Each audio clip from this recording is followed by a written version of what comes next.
que cualquier sentencia que emita la Corte Internacional de Justicia no es pues de impacto únicamente para Bolivia y para Chile, es de impacto global.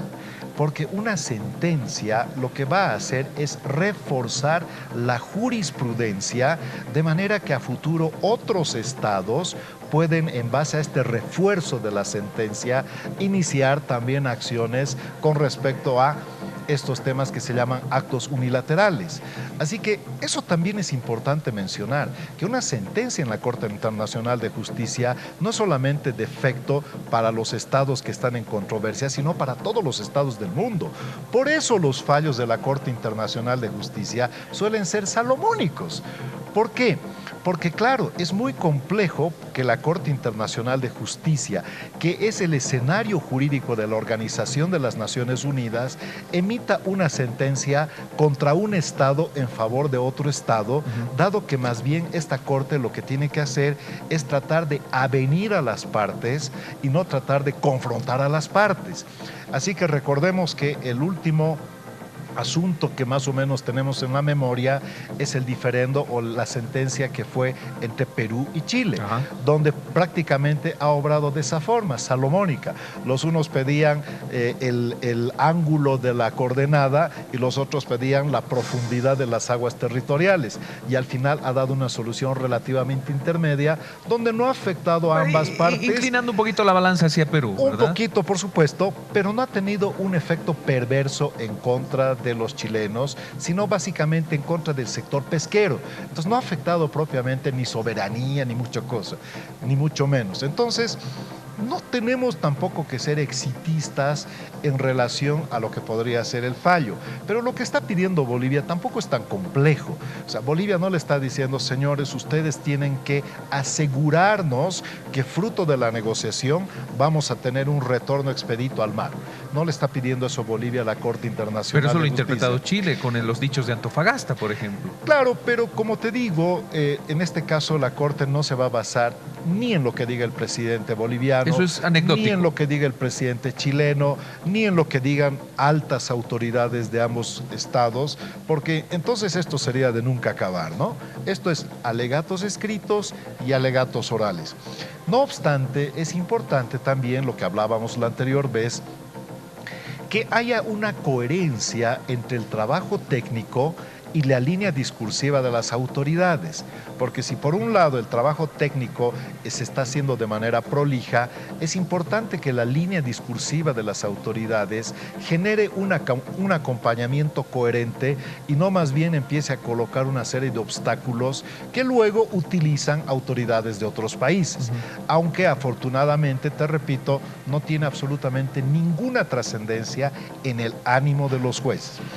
Y por último, Juan Carlos, si me permites, si eventualmente saliera la sentencia en la línea de lo que quiere Bolivia, entonces hay que ir a negociar. Y para negociar lo que hay que tener también es ver cuál es el peso específico de cada estado.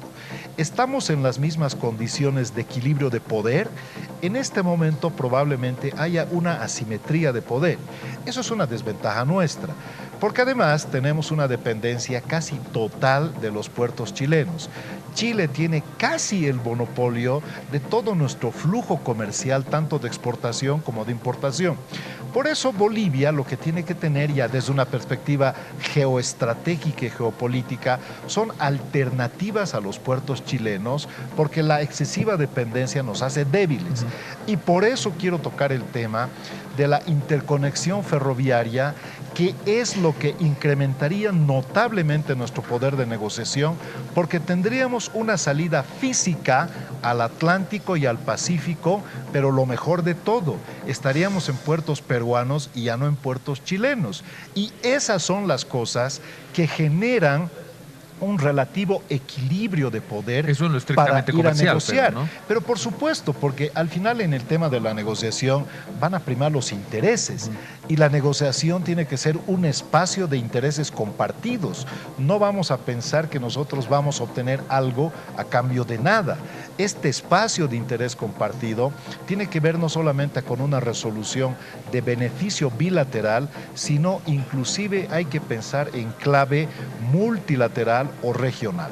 Para finalizar, algo cortito, Franklin, ¿será prudente, será factible diálogo, no negociación todavía, diálogo paralelo a la deliberación que hagan los jueces de la Corte Internacional de Justicia de la Haya? Por supuesto, ¿Con Chile? el diálogo siempre es saludable, pero el diálogo es saludable cuando es contributivo a crear un clima de confianza y no minar un campo para que tú pises y luego estalle la bomba. Porque en determinado momento estos discursos que son antagónicos, que se enfrentan, que se chocan, que no tienen influencia, lo acabas de decir, en lo que determine la Corte Internacional de Justicia, van a tener influencia en el escenario post-Haya. Claro, lo que pasa es que cuando estamos hablando de la línea discursiva de los gobiernos, no están hablando ellos para el otro país, están hablando para su país. Entonces, cada uno está haciendo política para su país. Hay una línea discursiva que enciende el nacionalismo. Cuando habla, por ejemplo, una autoridad chilena, no le está hablando a Bolivia, le está hablando a sus ciudadanos. Y eso enciende el ánimo de los chilenos. Cuando hablan nuestras autoridades, no le están hablando a los chilenos, nos están hablando a nosotros. Y eso enciende nuestro nacionalismo. Bueno, eso está bien, pero ¿saben qué? Seamos coherentes, porque igual nos tenemos que sentar a negociar. Por lo tanto, hay que ser contributivo a no generar un campo minado, sino más bien un espacio de confianza. Franklin, muchísimas gracias por la visita. A ti las gracias, Juan Carlos. Importante, como siempre, el análisis. Franklin Pareja nos ha acompañado, politólogo, con relación a esto que hace noticia, que tiene que ver con los alegatos chilenos, con los alegatos bolivianos, lo que ocurre en sí en la Corte Internacional de Justicia de la Haya. Continuamos en el Mañanero. Son las 7 de la mañana con 13 minutos. Gracias a nuestro invitado por compartir con nosotros nuestros... Bien, Así es, vamos a Jesús. cambiar, Pablo. Tiempo de más noticias.